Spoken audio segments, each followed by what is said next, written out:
మన inner peace YouTube ఛానల్లో అతీషా ప్రజ్ఞావేదం సెషన్స్లో ఈరోజు ఎపిసోడ్కి మీ అందరికీ స్వాగతం అండి. మనం లాస్ట్ ఎపిసోడ్లో అతీషా ప్రజ్ఞావేదంలో సాక్షిని వీక్షించండి అనే టాపిక్లో అతీష మనకు అందించిన 4వ సూత్రం గురించి డిస్కస్ చేసుకుంటున్నాం కదా. సర్వదా నియమత్రయాన్ని గమనించండి అన్నది ఆ సూత్రం. సో ఆ 3 నియమాలు ఏవి అంటే, మొదటిది ధ్యాన ప్రవృత్తిలో సక్రమంగా కొనసాగడం.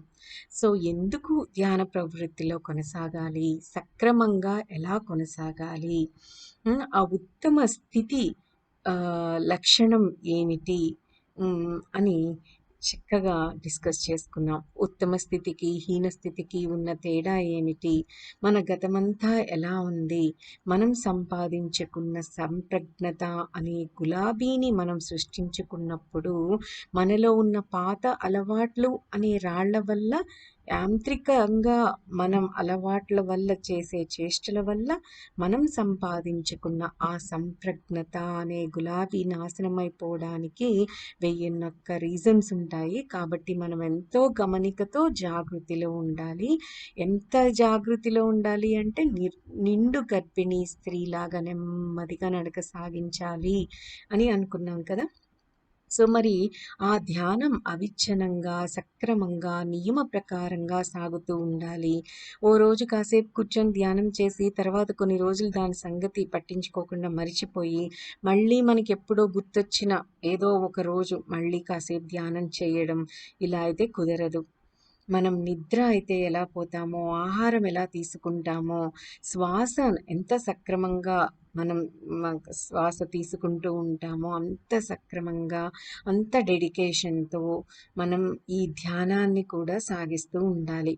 ఆ సాధన అన్నది చెయ్యాలి. అప్పుడే దైవత్వం తన వైభవ దర్శనానికి మహాద్వారాన్ని తెరుస్తుంది. మనకి ధ్యాన స్థితి అనేది కూడా అద్భుతంగా అవగతమవుతుంది. సో ఈ విధంగా ధ్యాన క్రమం తప్పకుండా చెయ్యాలన్నదే మొదటి నియమం. సో ఇప్పుడు 2వ నియమం ఏమిటి అన్నది చూద్దాం. అనవసరమైన విషయాల మీద ధ్యాసతో ప్రొద్దుపుచ్చకండి అన్నది 2వ నియమం. వెర్రి తిరుగుళ్ళు కట్టిపెట్టండి అన్నది 2వ నియమం. అనవసరపు విషయాల మీదే ధ్యాసతో లక్షలాది మంది టైం వేస్ట్ చేసుకుంటున్నారు. కానీ దౌర్భాగ్యం ఏమంటే అవన్నీ అనవసర విషయాలేనన్న విషయం వారికి అర్థం కాకపోతూ ఉండటమే. మరేం చేయాలైతే అంటే ఇవి అనవసరమైన విషయాలు, దీంతో టైం వేస్ట్ చేస్తున్నారు అని మనం వాళ్ళకి చెప్పామనుకోండి, మరైతే ఏం చేయాలి అని కూడా అడుగుతూ ఉంటారు. మంచి విషయాల గురించి వాళ్ళకి ఏమాత్రం తెలియడం లేదు. అక్కడ అనేక మంది తీరికగా పేకాడుకుంటూ ఉంటారు. ఏం చేస్తున్నారు మీరు అని వాళ్ళని అడిగి చూడండి, పొద్దుపోయేందుకు ఆడుకుంటున్నామనే చెబుతారు. అంటే టైం పాస్ కోసమా? కాలమే జీవితం కదా. జీవితాన్ని హరించుకుంటున్నారని అర్థం కదా అక్కడ. గతించిపోయిన కాలం మళ్ళీ ఎప్పటికీ తిరిగి రానే రాదు కదా. గతం గతః. బుద్ధుడిలాగా తయారవ్వాలని అనుకుంటున్న వాళ్ళంతా పనికిరాని విషయాల మీద ఆసక్తిని వదిలిపెట్టేసుకొని ఆ శక్తినంతా కూడా పనికొచ్చే విషయాల కోసం వాడుకోవాలి. ఒక్కసారి మన జీవితాన్ని పరీక్షించి చూసుకుందాం. ఎందుకు అన్ని అనవసర విషయాల్లో మనం తలదూరిస్తున్నాం? ఏం సాధించడం కోసం? ఎంతకాలం నుంచి ఇలా జరుగుతుంది? దానివల్ల ఏం జరిగింది మనకు? ఈ మూర్ఖ వైఖరిని ఈ జీవితాంతము కొనసాగిద్దామా అన్న ప్రశ్నలు మనకి మనం వేసుకుందాం. సమాధానాలను చక్కగా నిజాయితీగా చెప్పుకుందాం. ఇంతవరకు జరిగింది చాలు. మన మూర్ఖత్వాన్నే గమనించి చూడండి, దాని గురించి ధ్యానించండి. అవసరమైన మాటలనే మాట్లాడదాం, అవసరమైన పనులనే చేద్దాం, ఆవశ్యకమైన పుస్తకాలనే చదువుదాం. అందువల్ల ఎంతో కాలము, ఎంతో శక్తి పొదుపు అవుతుంది. అలా సమీకరించుకున్న కాలాన్ని, శక్తిని సక్రమంగా పనికొచ్చే వాటి కోసం సద్వినియోగం చేసుకుందాం. పనికొచ్చేవంటే మరి ఇంకేముంటాయి అంటారా? చక్కగా మన జీవితాన్ని మనకు కావలసినట్టు మనం సృష్టించుకుందాం. చక్కగా ఊహించుకుందాం. చక్కగా క్రియేటివిటీగా, అద్భుతంగా మన జీవితాన్ని మనమే మలుచుకుందాం. ఎన్నో చేయొచ్చు. సో, ధ్యానం చేసుకోలేనంత దరిద్రుడిని ఇంతవరకు నేనెక్కడ చూడలేదు అంటారు ఓషో. కానీ మనుషులంతా మూర్ఖపు వ్యవహారాల మీదే తిరుగుతూ వెర్రి చేష్టలతోనే జీవితాన్ని వృధా చేసుకుంటున్నారు. మూర్ఖత్వంలోనే ఉన్నట్లు వాళ్లకు అనిపించదు. ఎందుకంటే మిగతా అందరూ కూడా అదే విధంగా ఉంటున్నారు కాబట్టి అంటారు ఓషో. కానీ సత్యాన్వేషి మాత్రం ఎప్పుడూ నిరంతర గమనికతోనే జీవించాలి. మర్చిపోకండి. మనం కూడా అలాగే జీవించాలి. మనము సత్యాన్వేషణలోనే ఉన్నాం. అందువల్లే ఈ అతీశా ప్రజ్ఞావేదం అనే అద్భుతమైన జ్ఞానం మన ముందుకొచ్చింది. సో, ఈ సత్యాన్వేషి అనేవాడు మాత్రం నిరంతరం గమనికతోనే జీవించాలి. మన చేతులను గమనించి చూడాలి. మన జీవితాన్ని ఎలా అంటే మన చేతులు అని వచ్చింది. మన చేతులను మనం గమనించాలి. మన జీవితాన్ని ఎలా గడుపుతున్నామో పరీక్షించి చూసుకోవాలి. ఎందుకంటే సంప్రజ్ఞత అనే గులాబీలను పెంచుకోవాలని సంకల్పిస్తే ఆ ప్రయత్నానికి ఎంత శక్తి కావాలో ఆలోచించండి. నిండు జలాశయం లాంటి శక్తి కావాలి. సర్వోత్కృష్టమైన వాటిని పొందాలంటే అత్యధిక శక్తి అత్యంత ఆవశ్యకం. ఐహికేచ్ఛల కోసమే మన శక్తి అంతా వృధా అయిపోతే పరమావధిని మనం ఎప్పటికీ ప్రాప్తించుకోగలం చెప్పండి? ఎప్పటికీ ప్రాప్తించుకోలేము. సో, ఐహికేచ్ఛల కోసమే మన శక్తిని వృధా చేయకుండా చక్కగా సత్యాన్వేషిలాగా నిరంతరం గమనికతో మనం జీవించాలి. మన చేతలను గమనించాలి. మనం జీవితాన్ని ఎలా గడుపుతున్నామో మనం పరీక్ష చేసుకుంటూ ఉండాలి. అప్పుడే సంప్రజ్ఞత అనే గులాబీలు మన తోటలో అద్భుతంగా పెరుగుతూ ఉంటాయి. వాటిని అంత అద్భుతంగా పెంచుకోవాలి అంటే ఎంతో శక్తి కావాలి. నిండు జలాశయం లాంటి శక్తి కావాలి. అందుకే చక్కగా ఏం చేయాలి? కాలాన్ని వేస్ట్ చేయకుండా శక్తిని పొదుపు చేసుకోవాలి. అలా పొదుపు చేసుకున్న శక్తిని సక్రమంగా పనికొచ్చే వాటి కోసం అద్భుతంగా సద్వినియోగం చేసుకోవాలి. సో, ఇదే మనకు అతీషా చెప్పే రెండవ నియమం.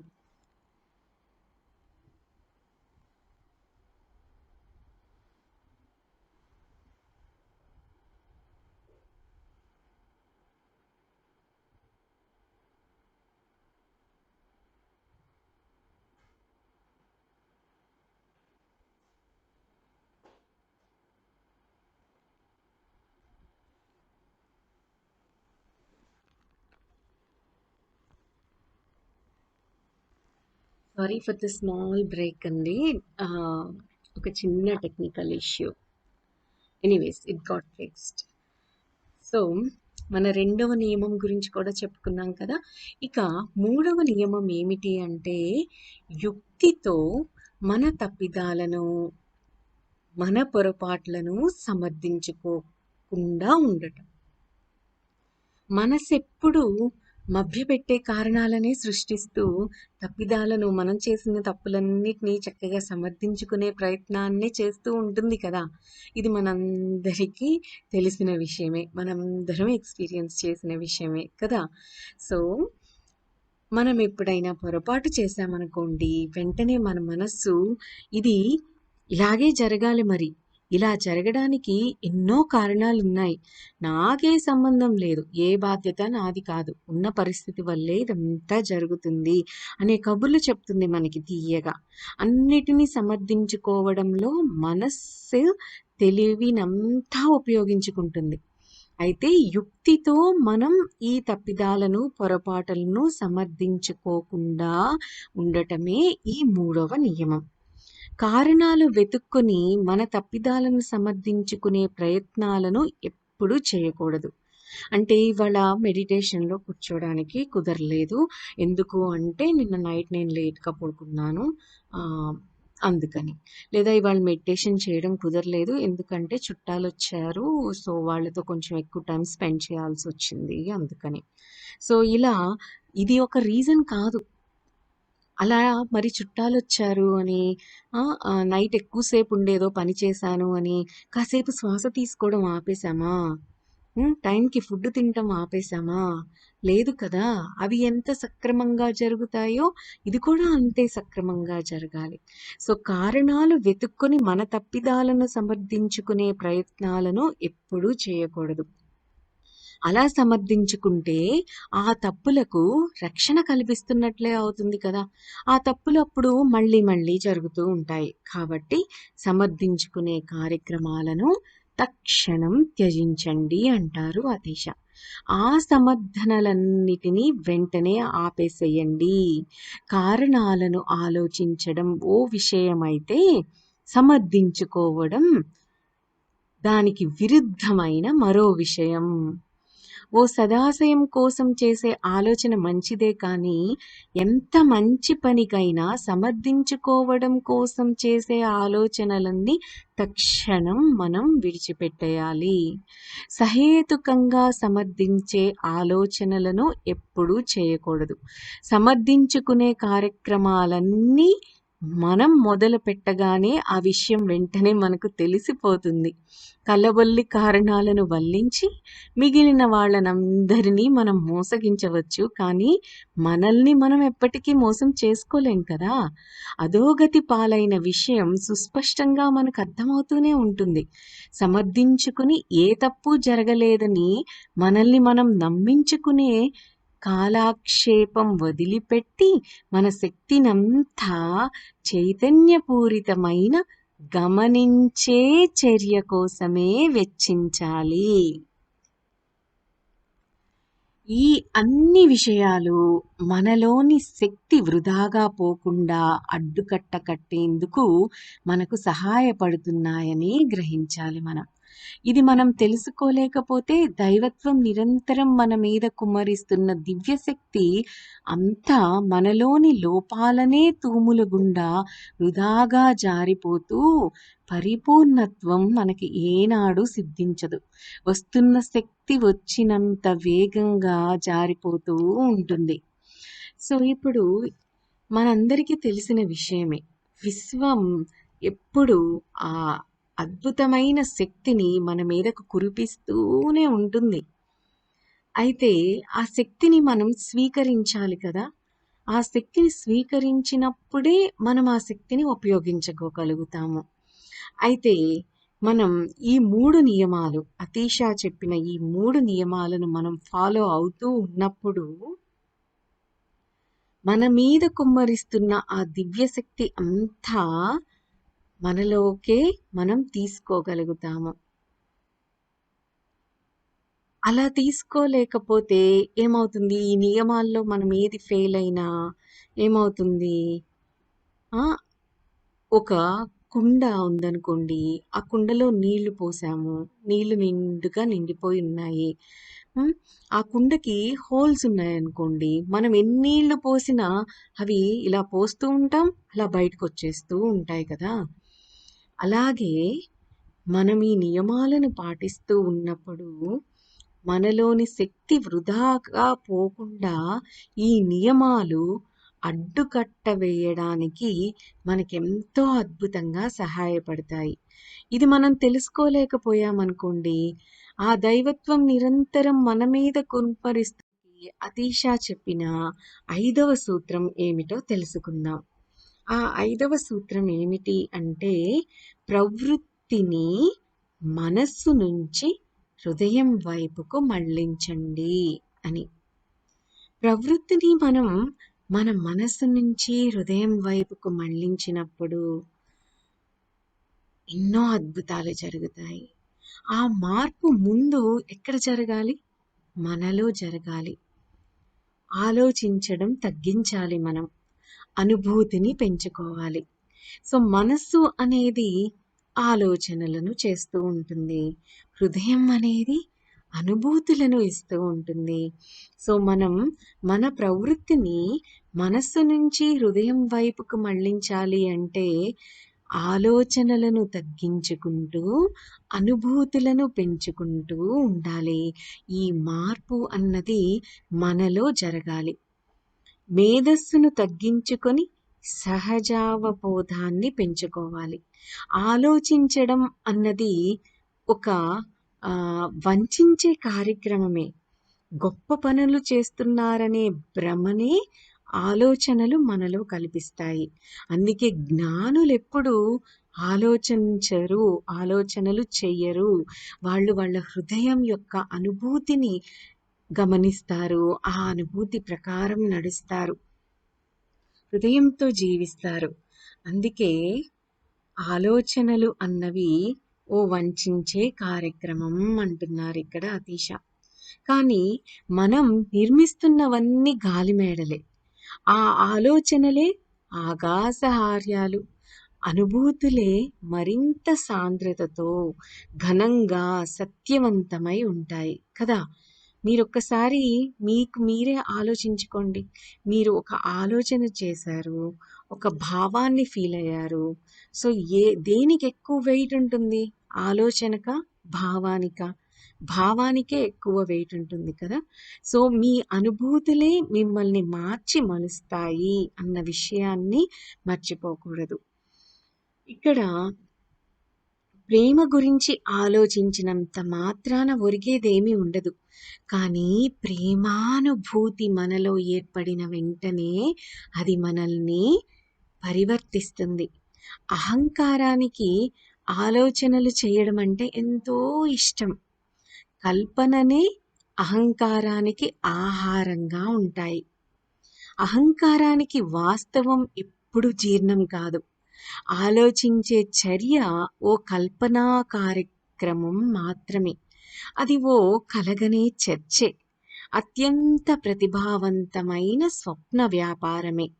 స్వప్నాలు చిత్రాత్మకంగానూ, ఆలోచనలు భావాత్మకంగానూ ఉంటాయి కానీ జరిగే తీరు మాత్రం ఒక్కటే అంటారు.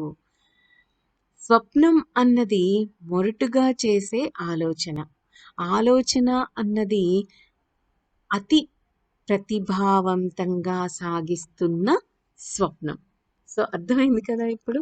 స్వప్నం అన్నది మొరటుగా చేసే ఆలోచన.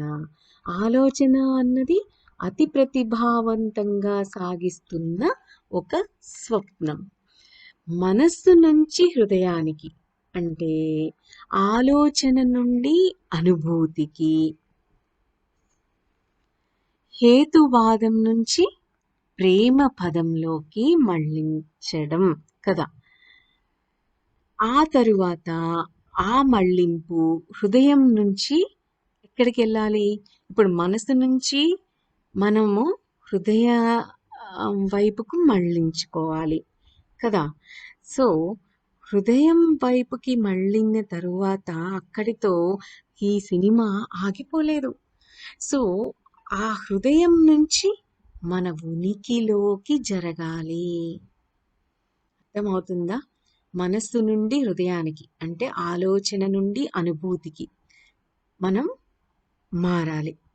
ఆ తరువాత మనం హృదయం నుంచి ఉనికిలోకి జరగాలి. ఎందుకు అంటే మన అంతరంలో అనుభూతి కూడా అందుకోలేని లోతుల్లో మరో తలం కూడా ఉంది. ఈ 3 మాటలను బాగా గుర్తుంచుకోవాలి. మనస్సు, ఉనికి. ఉనికే మన నిజ స్వభావం. మన ఉనికిని ఆవరించి అనుభూతులు ఉంటాయి. అనుభూతులను ఆవరించి ఆలోచనలు ఉన్నాయి. అర్థమైందా? మన ఉనికి మన నిజ స్వభావం. మన ఉనికిని ఆవరించి ఏముంటాయి? మన అనుభూతులుంటాయి. అనుభూతులను ఆవరించి ఆలోచనలు ఉంటాయి. సో, మనం ఆలోచనల నుంచి అనుభూతికి మళ్ళుతాం. అనుభూతుల నుంచి మనం ఉనికిలోకి జరగాలి. మన ఉనికికి ఎంతో దూరంగా ఆలోచన ఉంటే, అనుభూతి మన ఉనికికి కాస్త దగ్గరగా ఉంటుంది కదా! అనుభూతి మన ఉనికి శోభను చక్కగా ప్రతిబింబిస్తుంది. అంటే సూర్యాస్తమ సమయంలో సూర్యకాంతిని ప్రతిఫలిస్తున్న మేఘాలు సైతం చిత్ర విచిత్ర రంగులలో వెలుగులీనుతున్నట్లుగానే, అదే విధంగా మన ఉనికి శోభను ఈ అనుభూతులు ప్రతిబింబిస్తాయి. స్వయంగా తాము సూర్యుడే కాకున్నా ఆ సూర్యకాంతినే ఆ మేఘాలు ఎలా ప్రతిఫలిస్తూ ఉంటాయో, అదే విధంగా మన అనుభూతులు ఉనికి కాకపోయినా ఆ ఉనికి యొక్క శోభను, కాంతిని అనుభూతులు ప్రతిఫలిస్తూ ఉంటాయి. అర్థమైంది కదా? అనుభూతులు ఉనికికి సమీపంలో ఉంటాయి కాబట్టి ఆ ఉనికిని అవి ప్రతిబింబిస్తూ ఉంటాయి. కానీ సాధకుడు అనుభూతులను కూడా దాటి వెళ్ళాల్సి ఉంటుంది. అయితే మరి ఆ ఉనికి అంటే ఏమిటి అంటారా? అది ఆలోచన కాదు, అనుభూతి కాదు. నిర్మలమై ఉన్నదని చెప్పగల ఒక సద్వస్తువే. కేవలం ఉన్న అదే, ఉన్నదే, అదే ఉనికి. నేను ఉన్నాను, ఇప్పుడే ఇక్కడే ఉన్నాను, అది నా ఉనికి. ఉన్నదే అని చెప్పగల ఒక సద్వస్తువు ఉనికి అన్నమాట. ఆలోచన స్వార్థభూయిష్టమై అహంకారపూరితంగా ఉంటుంది. అనుభూతి సర్వహితంగా అత్యల్ప అహంకారంతో ఉంటుంది. అనుభూతిలో కూడా అహంకారం ఉంటుంది, కానీ చాలా తక్కువ. అయితే అందరికీ హితంగా ఉండే విధంగా అనుభూతి అన్నది ఉంటుంది. ఉనికికి అహంకారం ఉండనే ఉండదు. అర్థమైందా? ఆలోచన అనేది స్వార్థభూయిష్టమై అహంకారపూరితంగా మాత్రమే ఉంటుంది. అనుభూతి సర్వహితంగా ఉంటూ అత్యల్ప అహంకారంతో ఉంటుంది. ఉనికికి అసలు అహంకారమే ఉండదు. అహంకార శూన్యత్వం ఉంటుంది ఉనికికి. ఉనికి స్వార్థపూరితంగానూ కాక పరిహితంగానూ కాక స్వతసిద్ధంగా క్షణక్షణం ప్రతిస్పందిస్తూ ఉంటుంది. అదే ఉనికి. తమకు తాముగా ఎవ్వరు జీవించడం లేదు కదా! దైవత్వానికి అనుగుణ్యంగానే, విశ్వాత్మకు అనుగుణ్యంగానే ప్రతి ఒక్కరి జీవితం ఉంటుంది. ఇది అయితే సత్యం. అనుభూతి అన్నది కేవలం సగం భాగం మాత్రమే. ఏ సగభాగము తృప్తిని మనకు అందించడం ఎప్పుడూ అసాధ్యమే కదా! ఆలోచన, అనుభూతి ఈ రెండు సగభాగాలు. మనం ఎప్పుడూ విభజింపబడే ఉంటున్నాం. ఉనికి మాత్రమే సంపూర్ణత. సంపూర్ణత మాత్రమే సంతృప్తిని అందించగలుగుతుంది. సో, ఆఖరి శుభ పరిణామం ఇంకా ఉంది, ఉనికితో ఆగిపోలేదు. సో ఆ ఆఖరి శుభ పరిణామం ఏమిటి అంటే, ఉనికి నుంచి అభావంలోకి, స్వభావం నుంచి అభావంలోకి. అదే నిర్వాణం, అదే సంప్రజ్ఞత్వం. అక్కడ వ్యక్తి మాయమైపోతాడు. ఎవ్వరూ అక్కడ ఉండరు. దైవత్వం మాత్రం, ఎరుక మాత్రం, తేజస్సు మాత్రం, కాంతి మాత్రం, పరమానందం మాత్రమే ఉంటుంది. కానీ పరమానంద భరితుడై ఉండేవాడెవ్వడూ అక్కడ ఉండడు. నేతి నేతి ఇది ఉండదు, అది ఉండదు. సృష్టి ఉండదు, లేమి ఉండదు. పరమోత్కృష్టమైన పరమ పదం ఇది. అతీష నెమ్మదిగా తన శిష్యులందరినీ దీని దగ్గరకే, ఆ అభావంలోకే నడిపించుకు వెళ్తున్నారు. ఇంకొకసారి చెప్పుకుందాం. ఆలోచన నుంచి అనుభూతికి, అనుభూతి నుంచి ఉనికికి, ఉనికి నుంచి అభావానికి వచ్చేశాక సాధకుడు గమ్యాన్ని చేరుకుంటాడు. అతడు కూడా మాయమై లక్ష్యాన్ని అందుకుంటాడు. మొదటిసారిగా అతడు ఉండకపోవడం అన్నది ఉంటుంది. పైగా మొదటిసారిగా వాస్తవంగా అతడుంటాడు. ఎంత అద్భుతమైన స్థితి! ఆ స్థితిని సాధించాలి, ఎక్స్పీరియన్స్ అవ్వాలి అని అనిపిస్తోంది కదా. మరి ఈ సూత్రాలని ఫాలో అయిపోదాం. మన కోసమే ఈ జ్ఞానం ఇప్పుడు మనకి అందింది. ఇదే సమయం, ఇదే సరైన సమయం. సూత్రాలన్నిటినీ చక్కగా అర్థం చేసుకుందాం, ధ్యానంలో శోధిద్దాం, ఆచరణలో పెడదాం. సంభ్రమాశ్చర్యాలకు లోనయ్యే అద్భుతమైన అనుభూతులను మన సొంతం చేసుకుందాం. సో చక్కగా ఈరోజు మనం చర్చించుకున్న అద్భుతమైన 5వ సూత్రాన్ని చక్కగా అర్థం చేసుకుని దానిని ఎలా ప్రాక్టీస్ చేయాలో అలా ప్రాక్టీస్ చేయడం మొదలు పెట్టేద్దాం. దట్స్ ఆల్ ఫర్ టుడే అండి. Have a great day. Thank you.